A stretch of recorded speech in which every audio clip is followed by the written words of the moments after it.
Good morning, everyone. My name is Kate Weiser, and I study public relations in the College of Communication, and I did my project with Steve Quigley, who studies corporate communication. How many of you like to travel? Raise your hand. How many of you like to travel with an itinerary? I don't know about you, but when I travel, I like to know what the hot spots are, the good museums, the world-renowned libraries, the best restaurants. I don't want to waste my time in a new place that I don't spend it doing all of the best spots of the place.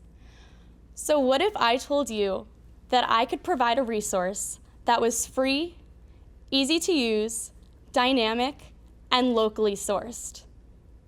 Meet Bucket List Boston. It's an Instagram blog that I created my freshman year, and in 4 short years has gained a following of over 17,000. It's your virtual guide to all things Boston, as seen through me, a New Yorker turned Bostonian and BU student. But my transition to becoming a Bostonian was not so fast. Coming from New York, there's a certain gestalt, you might say, that New York is not only the best city, but it's the only city. So you can only imagine my shock when I got to Boston and it actually grabbed my heart. The first place that I fell in love with was BU. But within a matter of weeks, I found that I had been trapped in the infamous BU bubble that people speak of, and I didn't want that. So here and there, I began to go on an adventure to a museum or a quick trip to a cafe to work on an essay, and I realized that I was collecting a whole library of images. And I wanted those pictures to serve more of a purpose than just taking up storage on my phone. So I came up with the idea to create an Instagram account that would be for all of these Boston images that I had spent time developing, capturing, and documenting. And I love alliterations, so I went through the thesaurus and the dictionary looking for B words, and I wanted it to start with BU because that was my original love here, and I came across the word bucket list. And I said, hey, that would be a great name, and I came up with Bucket List Boston as the namesake. And from there, I decided that I should brand myself because there are so many city bloggers and Boston Instagram accounts. I needed to differentiate myself. And so if the name was Bucket List, why not use that as its brand? So I used that, and every post on the Instagram account is numbered chronologically, and it serves as your proverbial Boston bucket list. I capture things from sunset on the Esplanade to cafes around Boston to New England at large, from Vermont to New Hampshire, and hotels and everything in between.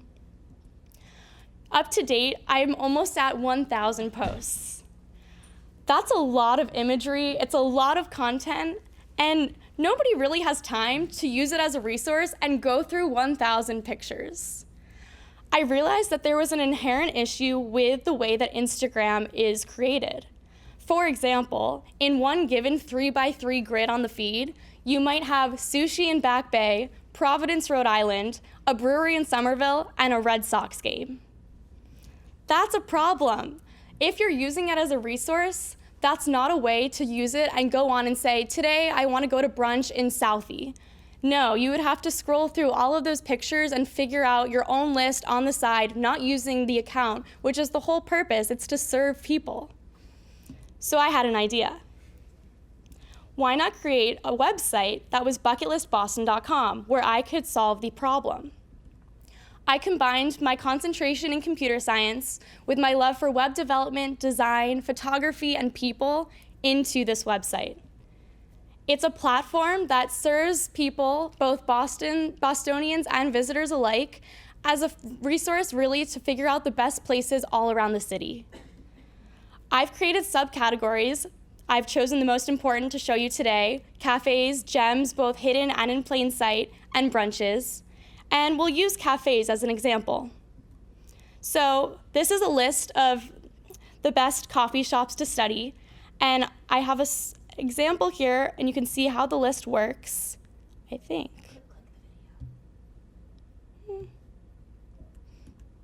It's okay. Well, it is a list, and I hope that you check out the website afterwards anyway. And you're able to see all of my favorite places around the city. And I've spent 4 years working on culminating that list, so trust me, I've pretty much tried all the cafes. And so it's lists like these that come from a reputable source, I'm going to say is myself, that's really explored all of the places and handpicked those best spots. And so, oh, there, now it works, I think. It's okay. So, for example, some subcategories that I've deemed are very important and that people would look for are neighborhoods, brunches, day trips, date nights, libraries, museums, and more. For example, beyond the lists, I've realized that people do crave that content-focused imagery that people get from Instagram, and I don't want to get rid of that with the lists. So I've also created galleries on the website where you can sort by those same categories. So you have the list that might be coffee shops, but you can also have it as a gallery. The same is true for brunches. So I've made sure to categorize all of the content that I've created into these subjects so that it's more easy to use as a resource. So, looking to the future of communication, I've deemed that content creation truly is the direction that communication is headed. Content creation is defined as the contribution of media to information to serve audiences, which is what I do with Bucket List Boston. And it's not just me that's figured this out. It's brands, businesses, organizations, schools, people. They found that social media and digital marketing in general is the future of how people are communicating their ideas. We've seen this with, for example, I've worked with brands like Lyft, Eataly, Kimpton Hotels, and that just serves as third-party credibility to show not only what I'm doing is working and creating a need that people really desired, that there was a void they needed to fill with how to find places in Boston, but also that businesses are profiting and they're doing well by connecting with people that are content creators to better get their ideas out there, to spread awareness, and to gain followers of their own. Bucket List Boston has shown me a way to fall in love with the city, but more importantly, it's shown me a way that I can share my love and show other people how to love it the way that I've loved Boston. In 4 years, Bucket List Boston has grown with me, and I'm really excited to see what happens beyond BU. Giving my Killishawn Keystone Symposium presentation was a large item on my bucket list, and I'm so proud to say that I can check it off. Thank you.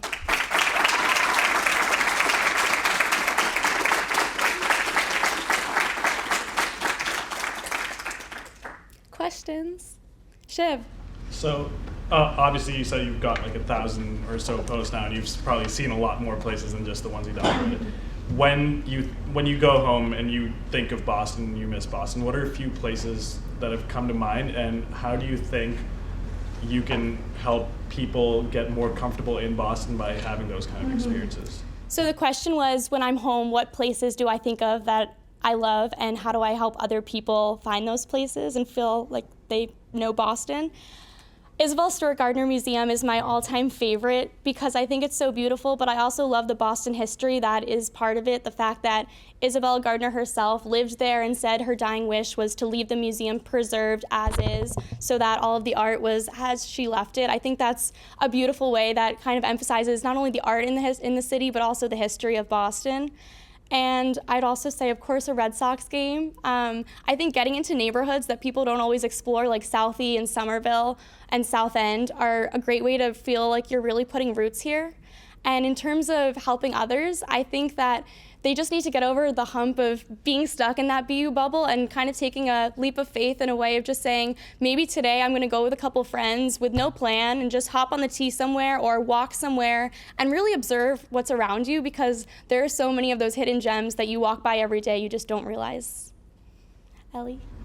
Do you think that you'll continue to add to this website, or is it or expand it maybe to other cities or something like that? Yeah, I'm so glad you asked that. The website is always a work in progress. It's like a piece of art, and my ultimate goal and dream in life would be to have a bucket list account in every major city And so when I went abroad to Sydney, Australia, I did start Bucket List Sydney, and I have people that have started reaching out to me about places that they are living in that they want to share. So I have Bucket List Charleston talking to me and Bucket List Nairobi, which is really cool and crazy, but the ultimate goal would be to be like a taster or an eater and have that all over the globe. Valeria. So what is the best coffee shop to study at? Honestly, my favorite one closed last week. It was Barrington Coffee Roasters. I'm still really upset about it. Sydney knows. Yeah, it's upsetting. I am going to have to get back to you with that one because I'm thrown. Yes.